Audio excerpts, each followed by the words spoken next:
प्रिय विद्यार्थियों, आज हम अंतःक्रिया विश्लेषण पद्धति पर चर्चा करेंगे। अंतःक्रिया विश्लेषण पद्धति के संदर्भ में उसकी जो विस्तृत व्याख्या की है, जिन्होंने उस पर काम किया है, उनका नाम है नेट ए फ्लैंडर्स। 1961 में इन्होंने उस पर काम किया। अंतःक्रिया विश्लेषण पद्धति पर इन्होंने बहुत अच्छे तरीके से काम किया है। अब अंतःक्रिया विश्लेषण पद्धति पर इन्होंने काम किया, लेकिन यह समझना आवश्यक है कि अंतःक्रिया विश्लेषण पद्धति होती क्या है। सबसे पहली बात यह है कि छात्र और अध्यापक के मध्य जो गतिविधियां होती हैं, जो प्रश्न पूछे जाते हैं, जो व्याख्या की जाती है, उन्हीं सारी चीजों का एनालिसिस किया जाता है, उन्हीं सारी चीजों का विश्लेषण किया जाता है और उसके विश्लेषण के आधार पर यह तय किया जाता है कि अध्यापन में कहाँ पर कमियां हैं, उन कमियों को सुधारा जा सके। और इसका निर्माण इन्होंने इसलिए किया कि अध्यापक और विद्यार्थी के आपसी व्यवहार को मापा जा सके, उनके प्रभावों को, उनकी उपलब्धियों के आधार पर उनका विश्लेषण किया जाए। क्योंकि जब भी हम अपनी शिक्षा प्रणाली की बात करते हैं, हम अपनी शिक्षा व्यवस्था में परिष्कार की बात करते हैं, तब यह बात सामने आती है कि हम किसी भी विषय वस्तु को यदि विद्यार्थियों तक पहुंचाने का प्रयास कर रहे हैं तो वह लगभग 80%, 85%, कम से कम ज्यादा से ज्यादा, या इसको ये कहा जा सकता है कि ज्यादा से ज्यादा विद्यार्थियों तक पहुंचाने की कोशिश की जाती है। और यदि विद्यार्थियों तक जो ज्ञान पहुंचाया जाता है वह सुव्यवस्थित होगा, क्रमबद्ध होगा, तो क्रमबद्ध सुव्यवस्थित होने के कारण विद्यार्थियों को वह ज्ञान आसानी से समझ में भी आ जाएगा और उनका व्यवहार परिष्कार भी हो जाएगा। तो जो अंतःक्रिया विश्लेषण पद्धति है उस पर नेट ए फ्लैंडर्स ने, जबकि इनके नाम पर ही फ्लैंडर्स की अंतःक्रिया विश्लेषण पद्धति ऐसा नाम हुआ है, तो फ्लैंडर्स ने इस पर बहुत सारा काम किया है। और यही काम नहीं किया है बल्कि इसमें उन सारी चीजों का इन्होंने एनालिसिस किया है, मूल्यांकन किया है, जैसे शाब्दिक व्यवहार है, अशाब्दिक व्यवहार है और संकेतों का जो आदान प्रदान होता है। कभी कभी ऐसा भी होता है कि क्लास में बहुत सारी ऐसी चीजें होती हैं जिनमें संकेतों का सहारा लेकर के बताया जाता है और समझाया जाता है। तो शाब्दिक तरीके से और अशाब्दिक तरीके से जो विचारों का आदान प्रदान होता है, संकेतों का आदान प्रदान होता है, उस पर इन्होंने बहुत सारा काम किया है और उसका इन्होंने एनालिसिस किया है। दूसरी बात यह कि इस विधि को इन्होंने जब प्रयोग किया तो सबसे पहली बात यह कि यह अध्यापक और विद्यार्थियों के व्यवहार को परिष्कृत भी करता है उनके अध्यापन कार्य में, और इसीलिए इसको क्रमबद्ध घटनाओं के अध्ययन की एक वस्तुनिष्ठ और वैज्ञानिक विधि कहा जाता है। जो घटनाएं हैं, जो गतिविधियां हैं, उन घटनाओं और गतिविधियों की क्रमबद्धता के साथ, वस्तुनिष्ठता के साथ उनका मापन किया जाता है, उनका मूल्यांकन किया जाता है, उनका एनालिसिस किया जाता है। इसीलिए ही इसको वैज्ञानिक विधि कहा जाता है। और प्रायः जब भी अध्यापन कार्य होता है तो अध्यापन कार्य के साथ साथ इस बात का भी ध्यान रखना होता है कि हम कितने सुनियोजित तरीके से, व्यवस्थित तरीके से विद्यार्थियों तक वह ज्ञान पहुंचाएं जो विद्यार्थियों को बहुत ही अत्यंत सरलता के साथ समझ में आ जाए। कठिन से कठिन विषय वस्तु भी आसानी से सरल हो जाए, इसके लिए एक अध्यापक प्रयास करता है। तो जब इन्होंने इसका प्रयोग किया अंतःक्रिया विश्लेषण पद्धति का, तो इन्होंने शाब्दिक अंतःक्रियाओं का विश्लेषण किया और अशाब्दिक तरीके से भी इन्होंने अंतःक्रियाओं का विश्लेषण किया। संकेत का भी इन्होंने विश्लेषण किया। लेकिन जब भी हम बात करते हैं कि फ्लैंडर्स की अंतःक्रिया विश्लेषण पद्धति जो प्रयोग में लाई जाती है अथवा परिष्कार के लिए, अध्यापन कार्य में परिष्कार के लिए, कि हम कौन सी विषय वस्तु कब प्रदान कर रहे हैं, या हम क्लास में कौन सा ऐसा शब्द है जिसके बारे में हम कई बार बोल जाते हैं, और जो उसके 10 बिंदु हैं, उन 10 बिंदुओं में कभी कभी ऐसा भी होता है कि एक बिंदुओं पे ज्यादा ध्यान दे दिया जाता है और अन्य बिंदुओं पर ध्यान ज्यादा नहीं दिया जाता है। लेकिन जब लगातार रूटीन वाइज जब आप अध्यापन कार्य करते हैं, तो उस अध्यापन कार्य करने के साथ साथ इस बात का भी ध्यान रखना होता है कि लगातार अध्यापन करने से आपके अध्यापन में परिष्कार आ जाता है और आप निश्चित रूप से जिस विषय वस्तु पर, जिस बिंदु पर जितना ध्यान देना होता है, आप उतना ध्यान देते हैं। उतना ध्यान आप तब देते हैं क्योंकि आप बहुत सारा परिष्कार कर चुके होते हैं, बहुत सारी बार अभ्यास कर चुके होते हैं। तो इसलिए जो शाब्दिक अंतःक्रिया और अशाब्दिक अंतःक्रिया है, उसके आधार पर हम अंतःक्रिया विश्लेषण करते हैं। अंतःक्रिया विश्लेषण पद्धति की कुछ बुनियादी सैद्धांतिक मान्यताएं भी हैं। वो बुनियादी सैद्धांतिक मान्यताएं क्या है?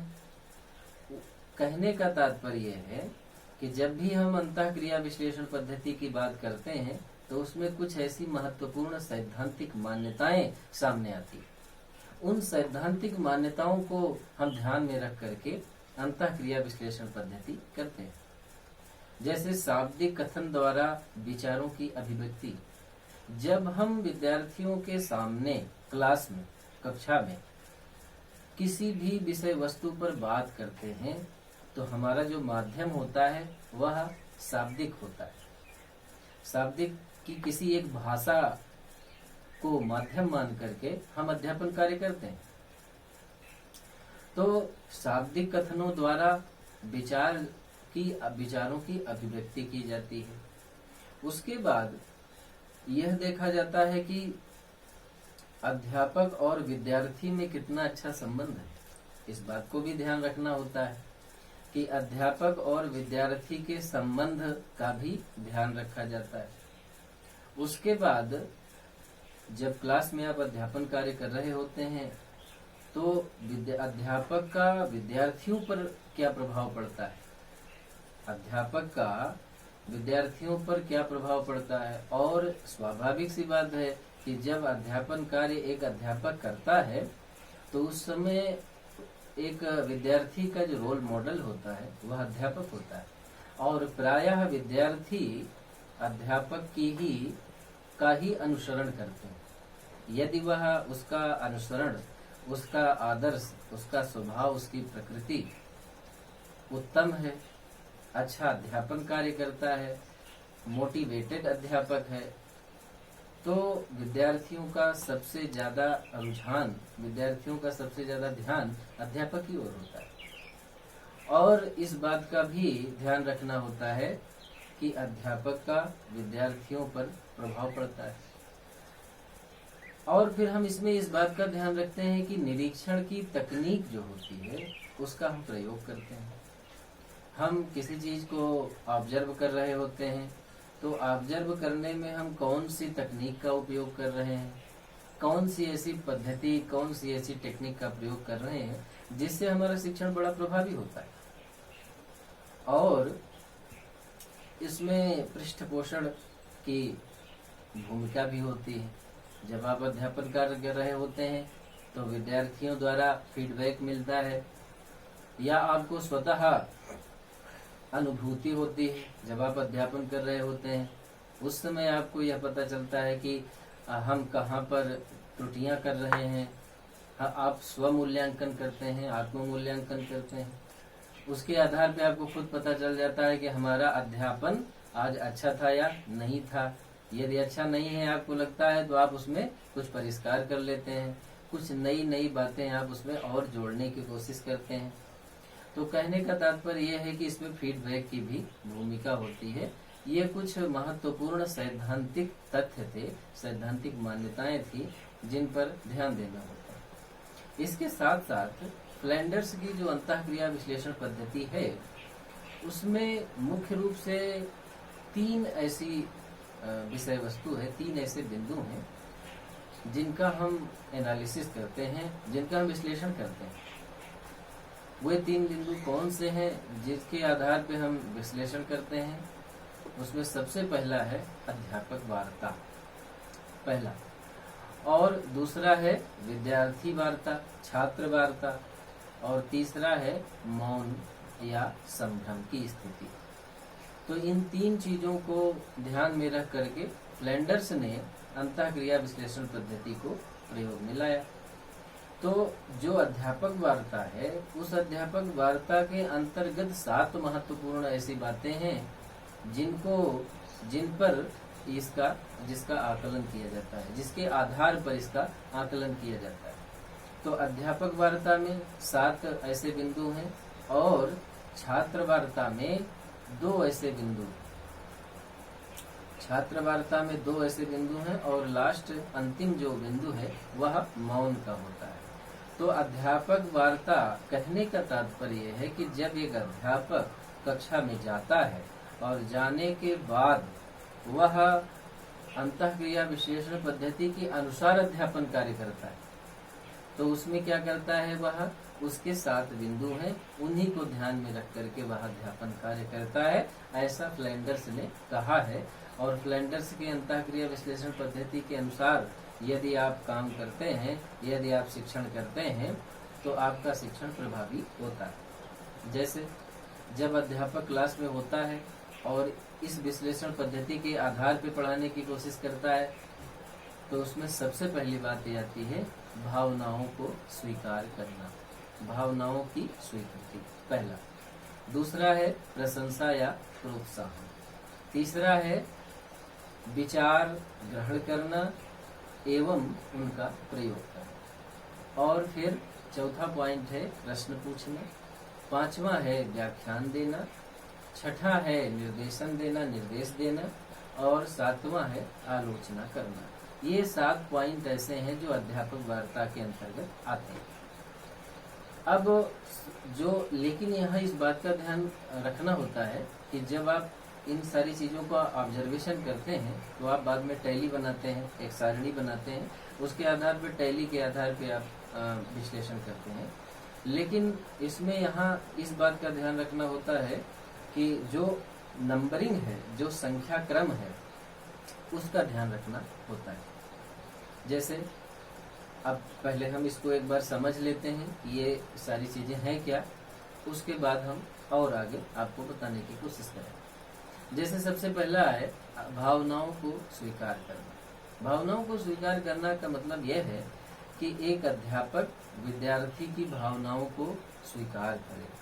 विद्यार्थी क्या चाहता है या अध्यापक क्या पढ़ाना चाह रहा है, इन सारी चीजों के बीच में भावनाओं को स्वीकार करना चाहिए। दूसरा है प्रशंसा या प्रोत्साहन। आप जब भी अध्यापन कार्य कर रहे होते हैं तो उसमें इस बात का ध्यान रखना होता है कि आप पढ़ाते पढ़ाते विद्यार्थियों को प्रोत्साहन देते हैं, शाबाश, बहुत अच्छे, आपने बहुत अच्छा किया। इससे क्या होता है, इससे आपका अध्यापन और अच्छा प्रभावी होता है, विद्यार्थियों को अभिप्रेरणा प्राप्त होती है। इसलिए प्रशंसा और प्रोत्साहन, तो प्रशंसा, शाबाश, बहुत अच्छे, इन सारी चीजों को जब आप कहते हैं तो विद्यार्थियों के मन में एक नई ऊर्जा आ जाती है, वो अभिप्रेरित हो जाते हैं। तो दूसरा पॉइंट था प्रशंसा या प्रोत्साहन करना। और फिर तीसरा है विचार ग्रहण करना और उनका प्रयोग करना। जैसे विद्यार्थी कुछ बात बता रहा है, अपने तरीके से अपनी तरफ से कुछ बता रहा है आपको, तो उनके विचारों को सुनना, समझना और उन्हीं के विचारों को, उन्हीं की बातों के साथ ही आप उसका प्रयोग कर देते हैं। तो इसको कहते हैं विचारों का ग्रहण करना और उनका प्रयोग करना। ये सब छात्र विद्यार्थी के ये अध्यापन जब अध्यापक कर रहा है तो अध्यापक की गतिविधियों के अंतर्गत ये बात आती है। उसके बाद चौथे नंबर पे आता है प्रश्न पूछना। आप प्रश्न पूछ रहे हैं, कितने अच्छे तरीके से प्रश्न पूछ रहे हैं, किस तरह का प्रश्न पूछ रहे हैं, आप वस्तुनिष्ठ प्रश्न पूछ रहे हैं या निबंधात्मक प्रश्न पूछ रहे हैं या आत्मनिष्ठ प्रश्न पूछ रहे हैं, इन सारी चीजों का ध्यान रखना होता है। लेकिन यहाँ लिखे गए पहले से कुछ प्रश्न नहीं होते, आपको तुरंत ही प्रश्न पूछना होता है। और फिर 5वें नंबर पे आता है व्याख्यान देना। जब एक अध्यापक अध्यापन कार्य करता है तो वह व्याख्यान भी देता है। कभी कभी ऐसा भी होता है क्लास में कि एक अध्यापक अध्यापन कार्य कर रहा है तो फिर वो व्याख्यान ही देता चला जा रहा है और किसी और अन्य पक्षों पर ध्यान ही नहीं दे रहा है। इसलिए व्याख्यान देना तो नियमित एक उसका निश्चित समय होना चाहिए कि निश्चित समय के अंतर्गत व्याख्यान देना चाहिए। और जब भी आप व्याख्यान देते हैं वहाँ क्या होता है, वहाँ शाब्दिक अंतःक्रिया के अंतर्गत ही आप व्याख्यान देते हैं। आप भाषा का प्रवाह प्रकट करते हैं, आप विद्यार्थियों तक पहुँचाने की कोशिश करते हैं। उसके बाद व्याख्यान देने के बाद आप समय समय पे निर्देश देते हैं। आप कृपया यह पन्ना पलटिए, इस पृष्ठ को देखिए, खड़े हो जाइए। बहुत सारे ऐसे निर्देश होते हैं जिन निर्देशों को ध्यान में रख करके कि हम यह निर्देश विद्यार्थियों तक पहुंचा रहे हैं और विद्यार्थी उसका पालन करेंगे, तो निर्देश देना भी होता है। और उसके बाद फिर होता है आलोचना करना। आलोचना करने का तात्पर्य है कि विद्यार्थियों के कुछ ऐसे कार्य होते हैं जिनको आप आलोचना करते हैं, उनकी उसको सकारात्मक और नकारात्मक दृष्टिकोण से आप व्याख्यायित करते हैं, तो उसे कहा जाता है आलोचना करना। तो ये 7 ऐसे पॉइंट हैं, 7 ऐसे बिंदु हैं जो अध्यापक वार्ता के अंतर्गत आते हैं। और जब अध्यापक क्लास में होता है, कक्षा में होता है, तो उस समय इन 7 बातों का ध्यान रख करके ही वह अध्यापन कार्य करता है। कभी कभी ऐसा भी होता है कि विचारों के प्रवाह में ये सारे बिंदु छूट जाते हैं, क्रमबद्धता हट जाती है। किसी विषय वस्तु पर, किसी बिंदु पर ज्यादा ध्यान दे दिया जाता है, किसी विषय वस्तु पर कम ध्यान दिया जाता है। इसलिए एक अध्यापक को चाहिए कि क्रमबद्धता के साथ इन सारी चीजों का ध्यान रखते हुए अध्यापन कार्य करे, तो उसका शिक्षण प्रभावी होता है। और उसके बाद है छात्र वार्ता। छात्र वार्ता के अंतर्गत 2 बातें सामने आती हैं। पहला होता है छात्र की अनुक्रिया और छात्र का पहल। सबसे पहली बात ये कि पहली बात तो ये कि वह स्वतंत्र है छात्र, तो वह किसी न किसी प्रकार की अनुक्रिया करेगा, वह आपके प्रश्नों का उत्तर देगा, वह अपनी तरफ से कुछ बात कहेगा आपसे। तो कहने का तात्पर्य है कि वह उसकी अपनी सीमित स्वतंत्रता है, उसी के अंतर्गत वह अपनी कुछ अनुक्रियाएं करता है। और फिर छात्र पहल, जैसे उसके कुछ विचार हैं या किसी चीज के लिए वह अपने मन से कुछ कहना चाहता है, उसकी शुरुआत करना चाहता है, अथवा वह स्वेच्छा के साथ कुछ और बातें आपके साथ करना चाहता है या वो कुछ और नई बातें बताना चाहता है, तो ये कुछ 2 पॉइंट ऐसे हैं जो विद्यार्थियों के संदर्भ में आते हैं। और तीसरा है मौन। कभी कभी क्लास में ऐसा भी होता है कि जब आप क्लास में होते हैं तो ऐसी सिचुएशन आ जाती है, ऐसी परिस्थिति आ जाती है कि उस वक्त आप समझ नहीं पाते हैं और एक मिनट के लिए एक मौन हो जाता है, एक संभ्रम की स्थिति हो जाती है। तो क्लास में इस तरह से भी होता है। तो ये जो 10 पॉइंट हैं और 10वें नंबर का है मौन या संभ्रम। तो मौन या संभ्रम 10वें नंबर का है। यहाँ क्रमबद्धता का ध्यान रखना होता है। अच्छा, जब आप टैली करते हैं, जब आप किसी का ऑब्जर्व करते हैं, निरीक्षण करते हैं, जैसे मान लीजिए एक क्लास है, कक्षा, उस कक्षा में एक अध्यापक पढ़ा रहा है और वह अध्यापक अंतःक्रिया विश्लेषण पद्धति के अनुसार पढ़ा रहा है तो उसका ऑब्जर्व करने के लिए किनारे एक बैठा हुआ व्यक्ति वह निरीक्षण करेगा, उसका ऑब्जर्व करेगा, टैली लगाएगा। अब वो टैली लगाएगा तो उस बात को वह ध्यान में रखेगा कि वह 1 मिनट में कितनी बार वह अनुक्रिया कर रहा है, वह इस बात का ध्यान रखता है। तो जैसे 3 सेकंड में वह कौन सी अनुक्रिया किया, इसकी टैली वो लगाता है। तो अब वो दूर से बैठा हुआ पूरी क्लास को ऑब्जर्व कर रहा है और निरीक्षण कर रहा है, यह देख रहा है कि अध्यापक लेक्चर दे रहा है, व्याख्यान दे रहा है या कुछ बात बता रहा है। तो उसके अंतर्गत इस बात का ध्यान रखता है वह कि अध्यापक के अंतर्गत आने वाली जो 7 गतिविधियां हैं, उन 7 गतिविधियों में कौन सी ऐसी गतिविधि है जिस पर वह ज्यादा बोल रहा है, ज्यादा कार्य कर रहा है, ज्यादा उस पर जोर दे रहा है। या कभी कभी ऐसा भी होता है कि अध्यापक ही बोलता चला गया और विद्यार्थी की बात नहीं सुनी जाती, तो उसका भी ऑब्जर्व होता है। और कभी कभी मौन की स्थिति आ जाती है, न अध्यापक बोलता है न विद्यार्थी बोलते हैं, उस समय मौन की श्रेणी में आता है वो। तो यहाँ इस बात का ऑब्जर्व करने वाला यह ध्यान रखता है कि यदि मान लीजिए वह भावनाओं को, विद्यार्थियों की भावनाओं को स्वीकार किया तो 1 नंबर पे टैली लगाया उसने। फिर यदि उसने व्याख्यान दिया तो 5वें नंबर पे उसने टिक कर दिया, या उसने प्रश्न पूछना शुरू किया तो वह 4 नंबर पे टिक कर रहा है। यदि वह लगातार प्रश्न पूछ रहा है हर 3 सेकंड के बाद तो वह टैली लगाता रहेगा, टैली लगाता रहेगा। और फिर छात्रों की अनुक्रिया हुई या नहीं हुई, छात्र पहल किए या नहीं किए, इन सारी चीजों का ध्यान रखता है। छात्र अनुक्रिया करता है तो 8 नंबर पे 1 टैली लगती है। वह कितनी देर अनुक्रिया करता है उतनी 3 सेकंड के बाद वो टैली लगाता है, जिसका अंत में विश्लेषण करके लास्ट में एक सारणी बनाई जाती है। उसके आधार पर उसका मूल्यांकन किया जाता है कि एक अध्यापक जब वह अपनी क्लास में अंतःक्रिया विश्लेषण पद्धति के आधार पर अध्यापन कर रहा है तो वह कौन सी ऐसी गतिविधि है जिस पर उसने सबसे ज्यादा बोला है। जैसे मान लीजिए व्याख्यान देना, तो व्याख्यान देना का तात्पर्य है कि वो लगातार 4 मिनट, 5 मिनट, 10 मिनट बोलता ही रहा, ऐसा नहीं। उसको सीमित तरीके से, समयबद्ध तरीके से वह 7 बिंदुओं पर ध्यान देता हुआ उसको अध्यापन कार्य करना चाहिए। और इससे क्या होता है, इससे जो 10 पॉइंट हैं, इन 10 बिंदु हैं, उन 10 बिंदुओं के आधार पर यह निर्णय किया जाता है कि एक अध्यापक का व्यवहार कैसा है, एक अध्यापक का बोलने का तरीका कैसा है, प्रश्न पूछने का तरीका कैसा है, अथवा वह कितने बिंदुओं पर कितना ज्यादा समय दे रहा है, कितनी बार समय दे रहा है, इस बात का ध्यान रखने की जरूरत होती है। तो कहने का तात्पर्य यह है कि जो प्लेंडर्स की अंतःक्रिया विश्लेषण पद्धति की बात